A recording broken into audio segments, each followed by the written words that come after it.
Yo, what's up, guys? Pragyan here, currently a second year MBBS student at AIMS New Delhi, and welcome back to the channel. So, guys, in today's video, I'll be talking about the last 3 month strategy for NEET 2024. So, chalo, बिना time waste करे, let's start.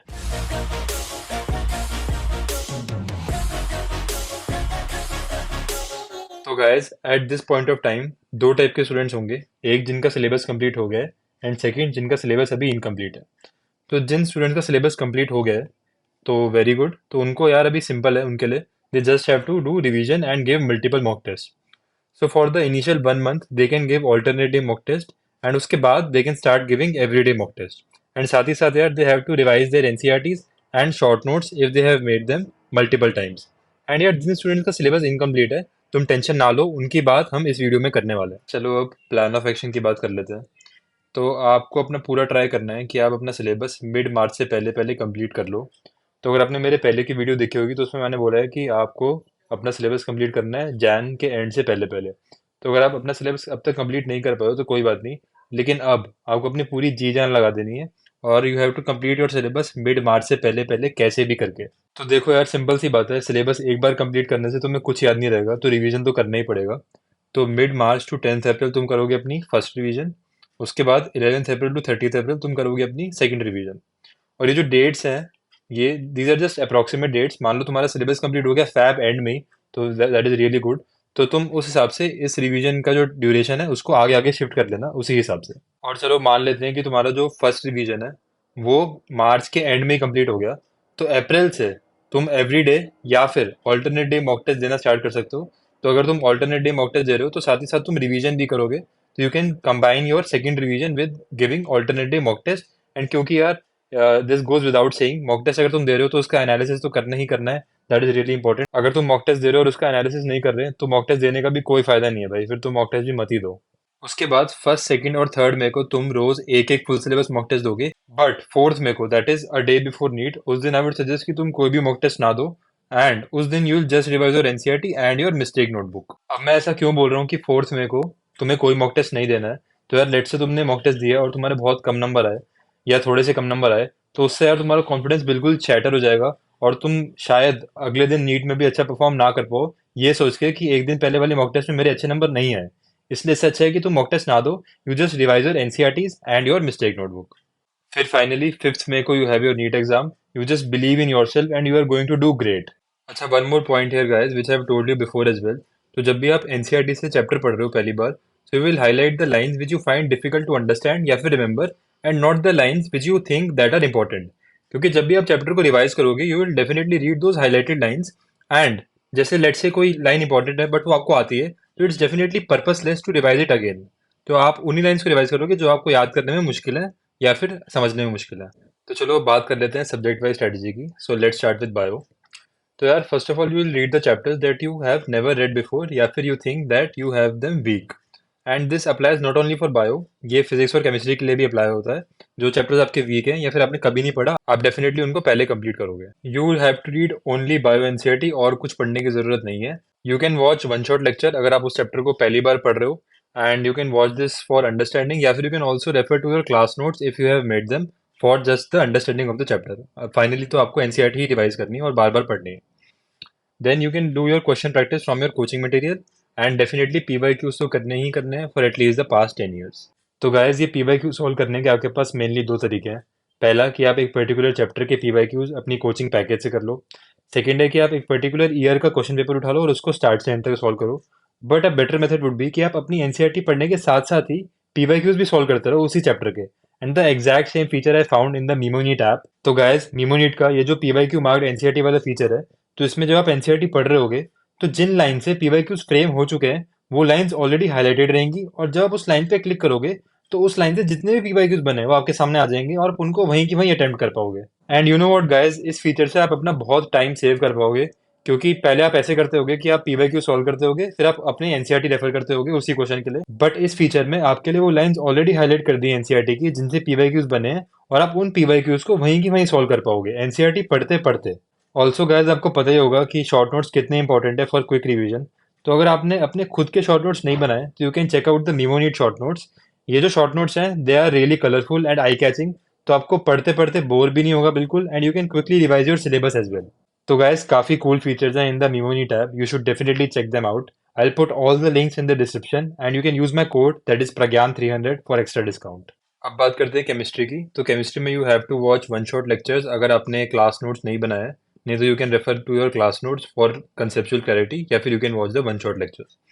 Now inorganic में यार only and only NCERT पढ़नी है तुम्हें, just like bio. उसके बाद यार इनऑर्गेनिक के बाद ऑर्गेनिक की एनसीईआरटी इंपॉर्टेंट है, एंड देन फिजिकल की एनसीईआरटी इंपॉर्टेंट है। सो आई वुड से कि फिजिकल की एनसीईआरटी भी पढ़नी है for the theoretical chapters, but उससे पहले तुम्हें इनऑर्गेनिक और ऑर्गेनिक की एनसीईआरटी अच्छे से अपनी कवर अप कर लेनी है। उसके बाद यार अगर तुमने क्लास नोट्स बना रखे हैं तो डेफिनेटली ऑर्गेनिक के लिए और फिजिकल के लिए तुम्हें क्लास नोट्स पढ़ने पड़ेंगे for conceptual clarity. Then you have to do question practice from your coaching packages या फिर any reference book that you have been following. कोई नई बुक का पिकअप मत करना। एंड अगेन पीवाईक्यूज तो तुम्हें करनी है for at least the past 10 years. अच्छा, वन मोर थिंग है, जब तुम क्वेश्चन प्रैक्टिस कर रहे हो तो जो क्वेश्चन तुम्हारे गलत हो रहे हैं या फिर तुम्हें लग रहा है कि इस क्वेश्चन को सॉल्व करने में तुम्हें बहुत टाइम लग गया, या फिर वो कोई ट्रिकी क्वेश्चन है, तो उन क्वेश्चंस को तुम्हें स्टार मार्क कर लेना है, ताकि जब तुम उस चैप्टर को रिवाइज करोगे तो डेफिनेटली इतना टाइम तो होगा नहीं कि तुम सारे क्वेश्चन रिवाइज कर पाओ। तो तुम उस टाइम पे सिर्फ स्टार मार्क वाले क्वेश्चन रिवाइज करोगे। तो चलो अब बात कर लेते हैं फिजिक्स की। तो अगर तुम कोई चैप्टर पहली बार पढ़ रहे हो फिजिक्स का, तो उसके लिए तुम वन शॉट लेक्चर देख सकते हो। नहीं तो अगर तुमने क्लास नोट्स बना रखे हैं तो आई वुड सजेस्ट कि तुम उन क्लास नोट्स को ही बार बार रिवाइज करो for the strengthening of your concepts. One shot तुम उस केस में मत देखो। देन ईयर फिजिक्स में first thing and the most important thing is crystal clear concept. उसके बाद the second important thing is a lot of question practice.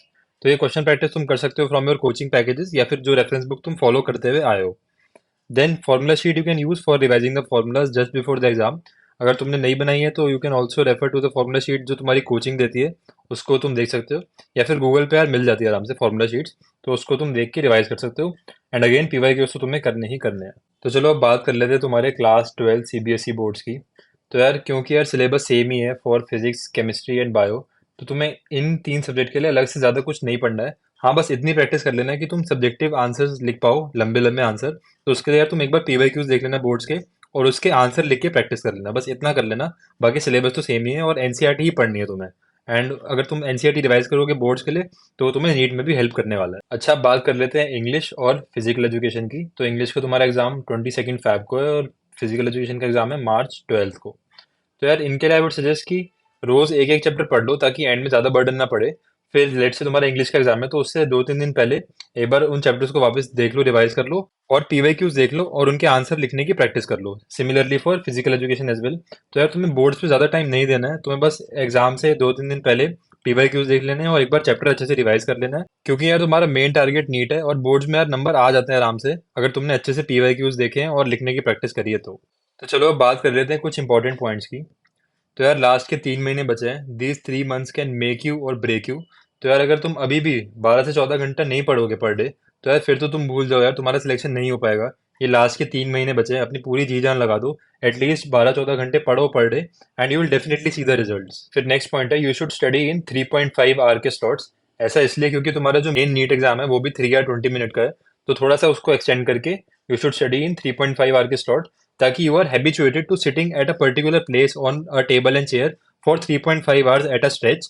And साथ ही साथ यार जब भी तुम मॉक टेस्ट दे रहे हो तो try to simulate the real exam conditions, जैसे कि अपना पंखा ऑफ कर लो, एंड पूरे 3 आवर्स 20 मिनट्स के लिए तुम अपनी सीट से ना उठो, वॉशरूम के लिए ना जाओ, एंड पूरा मतलब अच्छा फोकस से पढ़ो, क्योंकि यार फाइनली नीट एग्जाम में भी तुम्हें ऐसे ही करना पड़ेगा। तो नेक्स्ट पॉइंट है यार, you should not compromise on your sleep. तो क्योंकि लास्ट का बहुत कम टाइम बचा है तो स्टूडेंट सोचते हैं कि हम 1-2 घंटे कम सो के ज़्यादा पढ़ लेंगे। तो यार ये बिल्कुल गलत है। अगर तुम अपनी स्लीप पे कट डाउन करोगे तो जो तुम पूरे दिन पढ़ रहे हो वो तुम्हें बिल्कुल रिटेन नहीं होगा। तो ये गलती तो बिल्कुल मत करना, अपनी स्लीप पे बिल्कुल भी कॉम्प्रोमाइज मत करना, and you have to sleep at least 6 to 7 hours per day. फिर यार नेक्स्ट पॉइंट है, you should do a mild exercise for at least 15 minutes per day. At least भी क्या यार, तुम जस्ट 15 मिनट्स ही कर लो पर डे। आई नो थोड़ा मुश्किल है, बट अगर तुम 15 मिनट भी एक्सरसाइज कर लोगे, माइल्ड एक्सरसाइज स्ट्रेचिंग वगैरह, तो your mind will be active, ताकि तुम और ज्यादा अच्छे से पढ़ाई कर पाओ। फिर यार आई नो कि ये जो लास्ट के 3 महीने हैं ये बहुत स्ट्रेसफुल होने वाले हैं, बट आई वुड से कि यार don't burn out, don't stress out. जब भी तुम्हें कोई भी इशू आ रहा हो, अपने पेरेंट्स से बात करो, उनको सारी बातें बताओ कि मेरे आज एग्जाम में इतने नंबर आए, मैंने यहाँ पे गलती करी, बट नेक्स्ट टाइम मैं उस गलती को इम्प्रूव करूंगा। क्योंकि यार your parents are your biggest well wisher. जब भी तुम्हारे किसी टेस्ट में कम नंबर आते हैं तो तुमसे ज्यादा दुख उनको होता है। तो यार इन लास्ट के 3 महीने में अपनी पूरी जी जान लगा दो, पूरी अच्छे से मेहनत करो, and make your parents proud. Finally यार I would like to end with this quote, pain of discipline या फिर pain of defeat, the choice is yours. या तो तुम अभी डिसिप्लिन रह के अच्छे से हार्ड वर्क कर लो इन लास्ट के 3 महीने और अच्छा नीट रिजल्ट ले आओ, या फिर तुम अभी मौज मस्ती कर लो और पढ़ाई ना करो और फिर तुम्हारा नीट रिजल्ट अच्छा ना आए। तो यार द चॉइस इज योर्स कि तुम कौन सा पेन बियर कर पाओगे, पेन ऑफ डिसिप्लिन या फिर pain of defeat. So that's it guys, signing off, bye bye and all the best for your NEET.